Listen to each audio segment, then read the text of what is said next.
Okay, let's unpack this. When you think of Buddhism, I mean, what's the first thing that comes to mind? Right. For most people, it's peace, meditation, maybe nonviolence. Exactly. Saffron robes, that whole aesthetic. It's become the poster child for tranquility. Yeah, sure, especially in Hollywood. But what if all of that, the meditation cushion, the diet, that whole gentle vibe, what if that's all just secondary? What if the real defining factor is, well, purely philosophical wisdom? And that is the powerful argument at the heart of the material we're diving into today. It's from the writings of Dzongsar Jamyang Khyentse Rinpoche. Right. And he starts with this great, really relatable story. He was on a long flight, in his robes, and the person next to him just immediately assumed two things. Let me guess. That he was vegetarian. Yep. And that he must be perfectly peaceful. And he uses that assumption to kind of launch his whole mission, which is to say, that's not it. You could be a fan of pop culture, you could have a high-pressure job, and you could still be a more authentic Buddhist than someone who meditates all day but doesn't grasp the philosophy underneath. Exactly. He argues that Siddhartha, the original Buddha, he must have been looking for something much deeper than just, a peaceful diet. So that's our mission today. We're doing a deep dive into these 4 fundamental discoveries that really define a Buddhist. It's all about the philosophical foundation, what Khyentse calls the Four Seals. These are the hallmark that confirms authenticity. It goes way beyond the cultural wrapping paper of this, 2,500-year-old tradition. And we should probably make a crucial distinction for you right out of the gate.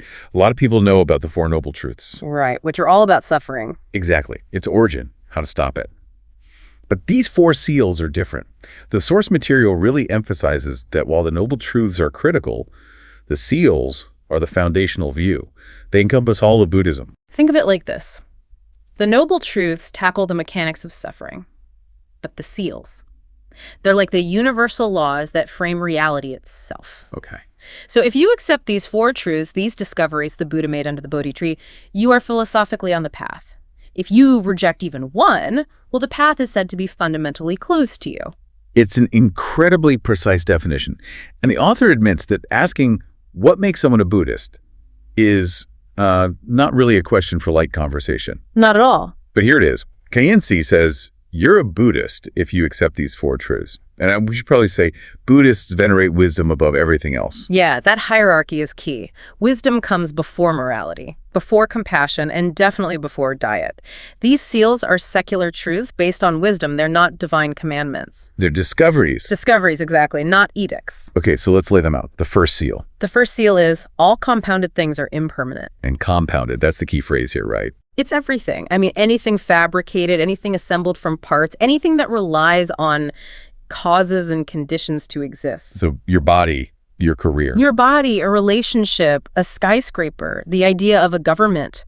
They're all temporary, fundamentally unstable, and, they're all destined for dissolution. Okay, that's a big one. What's the second seal? The second is all emotions are pain. Now, this is the one I think people struggle with the most. I mean, it seems to go against our own experience. What about pure joy? How is that pain? Well, the perspective here, and it links right back to the first seal, is that the pain isn't like a physical ache. It's this deeper thing called dukkha, a fundamental insecurity or dissatisfaction. So the problem isn't the joy itself. It's the fact that the joy is, compounded and impermanent. You got it. Joy is a temporary, fabricated state. The second we try to hold on to it, or the moment it inevitably fades, that's when suffering arises. The pain is in the attachment, the anxiety of trying to maintain something that, by its nature, can't be maintained. That completely reframes the whole idea of happiness. Okay, so on to the third seal. All things have no inherent existence. They are illusory and empty. This is shunyata, or emptiness. And it's probably the biggest philosophical hurdle. For sure. And it's so easily misunderstood. It doesn't mean things don't exist. We're not saying the chair you're sitting on isn't there. So what are we saying? We're saying the chair doesn't exist independently. It's not a chair all by itself. It depends on its parts, its causes, and importantly, on your mind labeling it as a chair. Can you give us a quick analogy for that, or for what inherent existence means? Yeah, think of a movie on a screen. The movie itself, the story, the characters, the drama, it exists conventionally. You can point at it, you can react to it. Right. But the image on the screen has no substance of its own. It depends completely on the projector, the light, the film reel. If you believe the drama is inherently real, You're going to suffer when the lights come on. So realizing emptiness is seeing the screen even while you're enjoying the movie. That's it, exactly. And we're constantly clinging to the illusion, to the movie on the screen. Okay, that clarifies a lot. And the fourth seal. Finally, the fourth seal is nirvana is beyond concepts. It's beyond time, space, and power. Which means that ultimate liberation can't be grasped or, possessed by the very compounded mind that's looking for it. It exists outside the rules of our reality. And the text is really clear on this. You have to accept these seals literally, not just as some nice metaphor. They have to reside in your mind automatically, like remembering your own name. And this focus on wisdom explains that claim that morality is secondary. It does. Morals are guidelines, but they don't change the underlying reality. The text even says that small moral lapses, like a few puffs of a cigarette and a little fooling around, they don't stop you from being a Buddhist. Because the view is what matters most. The view is primary. Which brings us to the flip side. The not a Buddhist test. What makes you, according to this definition, fundamentally not a Buddhist? Well, if you believe in some essential thing, some soul or concept that is permanent, you're not a Buddhist. If you genuinely believe that some experiences, like falling in love, are purely pleasurable and have no seed of pain in them, you reject seal 2. And if you believe that some things do exist inherently, that they have their own fixed independent identity, that's rejecting seal 3. And finally, if you think enlightenment or nirvana is something you can achieve and hold on to within time and space, you're still stuck in the conceptual world that the Buddha was trying to get beyond. That is an incredibly high bar. It is. So once you've crossed that threshold, once that view is in place, how does it change your actions? I mean, everything from charity to how you deal with conflict. It completely redefines a concept like generosity. Normally we measure it by, how much money you give or how big the sacrifice is. Right. But the text explains that perfect generosity is measured by the level of non-attachment behind the act. Because, destitution and desire are endless. So, because you understand seal 1, impermanence, and seal 3, emptiness, you see the gift, the giver, and the receiver are all temporary. You're giving something that isn't really yours to begin with. I see. Khyentse has this wonderful analogy for it. He says it's like giving generously in a dream because it's dream money or dream gold. So you still enjoy the act of giving. You still enjoy it. You get the positive consequence, but you have no expectation, no fear of loss. Generosity based on the view is just pure joy without needing recognition or hoping for a better rebirth. The act itself is the reward. And this must apply directly to karma, too, which most people just think of as what goes around comes around. It does. Karma is that consequence that arises when causes and conditions meet. But with the seals as your foundation, the really crucial insight is this. The motivation, the action, and the karma that results, both good and bad. All of it is like a dream. It's all compounded phenomena. Wait, okay, so if I save 100 lives, that's obviously huge positive karma.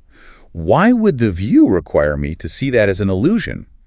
Doesn't that sort of undermine the whole point of being ethical? That's the critical distinction. If you cling to the belief that you inherently performed a good deed and that you inherently deserve a good outcome, that clinging just reinforces the ego. It strengthens your attachment to a permanent self. Exactly. Nirvana isn't about racking up the most good karma points. It's about transcending both good and bad karma.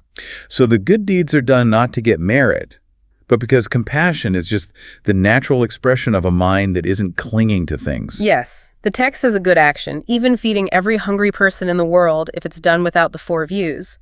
It's just righteousness. It could just be an exercise to feed the ego. The view has to be primary. And on the flip side, knowing that all compounded things are impermanent, that must provide a lot of psychological relief when it comes to negative karma.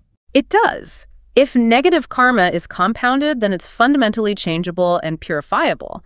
If something is built, it can be dismantled. So it offers this real comfort against feeling permanently stained or sinful, because permanence is exactly what the view rejects. That same view, the impermanence view, also completely transforms nonviolence.